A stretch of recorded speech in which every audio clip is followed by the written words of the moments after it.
Vous écoutez Télé-Soleil, la télévision communautaire autonome de Saint-Maxime-du-Mont-Louis, en Haute-Gaspésie.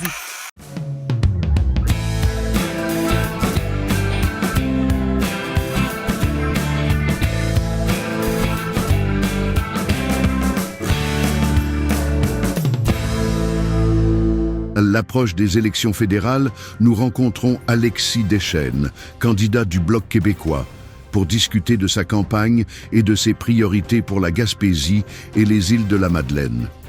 Il aborde les enjeux locaux, les critiques envers sa principale adversaire, Diane Leboutillier, et les propositions de son parti pour l'économie régionale et le soutien aux aînés. Il nous explique pourquoi, selon lui, les électeurs devraient choisir le changement et lui faire confiance. Alors, Mme Leboutillier, elle s'amuse à induire la population en erreur. Et je pense qu'en Gaspésie et aux îles de la Madeleine, on mérite mieux que ça. On mérite un député qui va dire la vérité et qui va se battre pour son monde. Alors, j'ai deux exemples récents. Le premier exemple, c'est il y a quelques jours, sur les ondes de CHAU-TVA, Mme Leboutillier a dit que lorsqu'elle était ministre des Pêches, elle n'a jamais eu de question du Bloc québécois en Chambre. Or, je vous invite à consulter notre page Facebook. C'est faux. On a trouvé une question qui lui a été posée en février 2024. Et là, dites-vous là, que la députée sortante depuis 10 ans, elle est en ondes. Elle est devant une caméra de télévision et elle ment. Elle ment, elle sait qu'elle ment. Elle s'est elle-même levée en chambre pour répondre à la question du Bloc québécois. Alors, vous voyez un peu comment elle fonctionne. Et là, elle dit que lorsque dans le budget, il y avait de l'argent pour les petits ports de pêche, que le Bloc québécois s'est opposé au budget et donc que le Bloc québécois n'est pas régionaliste, c'est encore une fois la même tactique d'induire la population en erreur. Le Bloc québécois a en effet voté contre le budget parce qu'il y avait beaucoup de choses dans le budget. Il y avait notamment un déficit de 50 milliards de dollars et aussi, il y avait le refus du Parti libéral du Canada et de Mme Leboutillier d'appuyer une augmentation des pensions de vieillesse pour les gens de 65 à 74 ans. Le Bloc québécois disait on va augmenter la pension de vieillesse de 10 % pour les aînés, pour leur donner une chance, et le Parti libéral a refusé.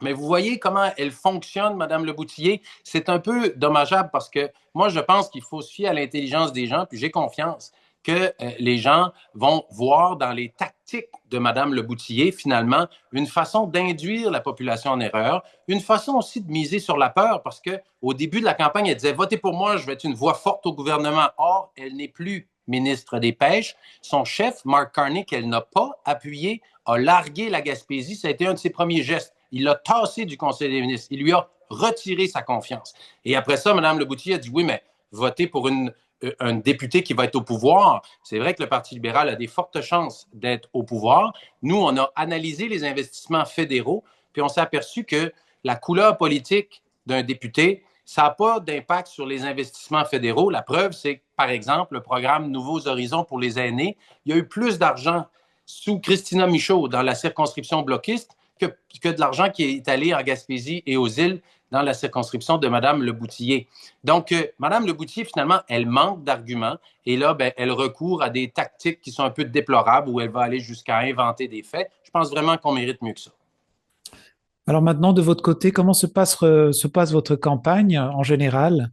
La campagne se passe très bien. Le thème de notre campagne, c'est bâtir une économie solide en Gaspésie et aux îles de la Madeleine pour faire face à la nouvelle donne mondiale. Alors, on le voit là, avec les tarifs annoncés un peu partout dans le monde par le président américain, les bourses dégringolent. Alors, nous, ce qu'on propose au Bloc québécois, c'est de choisir le Québec. Il va y avoir un premier ministre qui sera élu. Bien sûr, le Bloc québécois ne formera pas le pouvoir. Ce premier ministre-là va devoir négocier avec le président américain.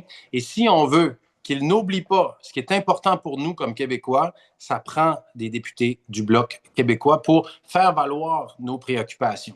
Maintenant, ce que je veux faire, moi, comme député fédéral de Gaspésie, de la Madeleine, Listigouche, c'est de bâtir une économie solide. Donc, on a fait déjà plusieurs propositions concrètes. D'abord, aller chercher du financement pour que nos pêcheurs puissent aller faire des missions de commercialisation à l'étranger. Donc, parce que présentement, c'est 80 % de nos produits de la mer qui se dirigent vers les États-Unis. Donc, le partenaire américain est beaucoup moins fiable qu'il ne l'était. Il faut donc trouver de nouveaux partenaires économiques. Et ça, c'est une revendication qu'on a pour le domaine des pêches. Pour le domaine de la forêt aussi, on veut soutenir l'industrie forestière. On a été épargné la semaine dernière par les tarifs, mais il y a des droits compensatoires et il y en aurait d'autres là, qui arriveraient peut-être à l'automne. Alors nous, ce qu'on veut, c'est que le gouvernement fédéral soit obligé d'inclure plus de bois d'œuvre d'ici dans les constructions qu'il finance. Alors, c'est une façon de donner plus de débouchés. Puis on va aussi se battre pour qu'il y ait des programmes d'aide adaptés à notre industrie forestière gaspésienne. Un autre axe de notre campagne, c'est d'augmenter notre productivité. Donc, c'est ça, bâtir une économie solide, c'est de trouver des façons qu'on soit plus productif. Puis une des façons de le faire, c'est avec un service de train passager. Donc, ce matin, on annonçait ça, on était à la gare de Carleton. En 2013, Via Rail a cessé de desservir le tronçon Matapédia-New Carlisle en disant que le rail était plus sécuritaire. Or, le rail, il sera maintenant sécuritaire et fonctionnel jusqu'à Port-Daniel au mois de septembre prochain. Et Via Rail refuse de reprendre le service. Alors, moi, je m'engage à mettre de la pression sur Via Rail, de faire toutes les représentations nécessaires pour que le service reprenne. Parce que présentement, c'est une insulte aux Gaspésiens. On est floué dans cette situation-là parce qu'on contribue avec nos impôts au gouvernement fédéral et le fédéral a donné en 2024 plus de 400 millions de dollars à Via Rail en lui disant c'est pour que tu fasses ta mission d'assurer des liaisons régionales.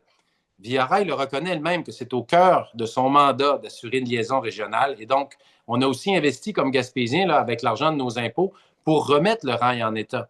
Donc, il y a des centaines de millions de dollars qui sont investis pour refaire le rail, pour aider Via Rail. Alors, il est absolument inadmissible que Via Rail ne reprenne pas le service de train de passagers jusqu'à New Carlisle dans les meilleurs délais et par la suite jusqu'à Gaspé lorsque le tronçon sera complété. Et de ce côté-là, ce qu'on a vu de la part de Mme Leboutillier, qui est députée depuis 10 ans, c'est des propos où elle a finalement dénigré les gens qui se battaient pour le retour du train.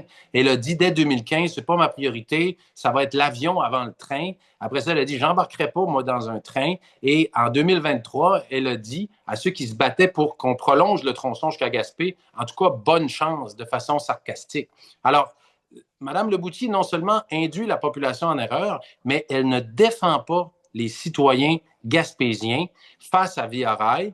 En fait, ce qu'elle fait, c'est qu'elle travaille avec Via Rail pour nous décourager de nous battre pour le minimum, dans le fond, qui est notre droit. On paye pour un service de train passager. Il me semble qu'on devrait l'avoir. Alors, ça fait partie là, des propositions qu'on a exposées jusqu'à présent. Bientôt, on va aussi faire une sortie sur l'assurance-emploi. Ça, c'est une autre partie du bilan de Mme Leboutillier. Ça fait depuis 2015 qu'elle nous dit qu'elle va faire une réforme de l'assurance-emploi. Ça n'a pas été fait. Il y a quelques petites mesurettes qui ont été annoncées dernièrement, mais qui se terminent au mois d'octobre. Alors nous, au Bloc québécois, on voit plus grand. On pense qu'il faut vraiment accompagner les gens, s'assurer que l'assurance-emploi soit accessible et plus généreuse, notamment face à la situation qui s'en vient, là, la situation économique qui est préoccupante et qui pourrait malheureusement entraîner des pertes d'emploi. Et je pourrais terminer sur une dernière question parce qu'on fait beaucoup d'entrevues à la télévision communautaire en général avec beaucoup d'organismes on sent qu'ils sont à bout de souffle. Ça peut être l'histoire de l'inflation, du manque, d'un manque en général de financement. Est-ce que eux qui sont vraiment aussi très proches, on parle beaucoup de représentativité, l'inquiétude du territoire qui s'est agrandi, vous connaissez bien le dossier aussi. Comment est-ce que vous allez pouvoir représenter ces gens-là, mais aussi au niveau de la représentativité sur le territoire? Oui, le territoire est beaucoup trop vaste et je poursuis ma bataille judiciaire contre le gouvernement fédéral pour tenter d'annuler la fusion des deux circonscriptions parce que c'est ce que je pense qu'on doit faire comme Gaspésien. On ne doit pas représenter le fédéral en Gaspésie, mais plutôt prendre le pouls des gens d'ici puis se battre pour eux puis d'aller faire les batailles partout où c'est nécessaire. Donc, je maintiens ma bataille au niveau judiciaire. Si les gens me font confiance, je vais amener aussi la bataille au niveau politique. Je vais déposer un projet de loi pour protéger le poids politique de nos régions. Maintenant, la situation présentement, on doit vivre dans le monde réel. Le redécoupage est en vigueur. C'est une grande circonscription. J'ai déjà fait 3 fois le tour de la Gaspésie depuis le début de la campagne. Alors, j'ai beaucoup d'énergie, puis j'ai la chance de compter sur une grande équipe de militants qui m'accompagnent dans toutes nos sorties. Donc, on fait au mieux avec la grandeur de ce territoire-là. Mais, et puis, je m'engage à être un député qui va être accessible, qui va rencontrer des gens, qui va les soutenir dans leurs différentes batailles et qui va me battre pour eux. D'accord. Vous voulez dire que dans le fond, ce serait quoi les actions qui pourraient aider justement à sortir un petit peu j'allais dire, de tout ce qui est un peu à bout, on va dire en général par rapport aux organismes à but non Bon. lucratif? Ben, pour ce qui est des organismes communautaires, c'est davantage de compétences provinciales. Nous, par rapport au coût de la vie, nos propositions touchent beaucoup les aînés. Donc, on a différentes propositions, notamment pour favoriser, pour ne pas pénaliser fiscalement les aînés qui retournent au travail, par exemple. Et une autre de nos propositions importantes, c'est de rehausser le montant de pension de vieillesse de 10 pour les aînés de 65 à 74 ans. On pense que les aînés nous ont donné beaucoup. Il faut les traiter avec dignité. Ce sont des gens aussi qui ont une difficulté d'augmenter leurs revenus. Ce n'est pas tout le monde. Alors, souvent, à 65 ans, on a arrêté de travailler. Alors, on a un souci particulier d'accompagner nos aînés et de faire en sorte qu'ils soient un peu plus confortables. En quelques phrases pour terminer, simple phrase, question, pardon, pourquoi est-ce que les gens qui seraient encore hésitants voteraient pour le Bloc québécois? Il y aura un gouvernement qui sera choisi à Ottawa. Le choix que les gens doivent faire en Gaspésie, aux îles de la Madeleine, c'est premièrement, qui qui veulent-ils comme député? Ils ont eu depuis 10 ans, Madame Leboutillier, j'invite les gens à opter pour du changement, à faire confiance au Bloc québécois, à faire confiance dans mon énergie, dans ma rigueur, dans ma défense des intérêts des gens. Ma façon de travailler, c'est d'écouter, c'est de mobiliser, puis c'est d'agir. Je vous propose d'essayer un député qui va être de votre bord pour mener les batailles que vous jugez importantes. Merci beaucoup, Alexis, pour votre temps. Ça fait plaisir, Marc. Je vous souhaite une bonne fin de journée.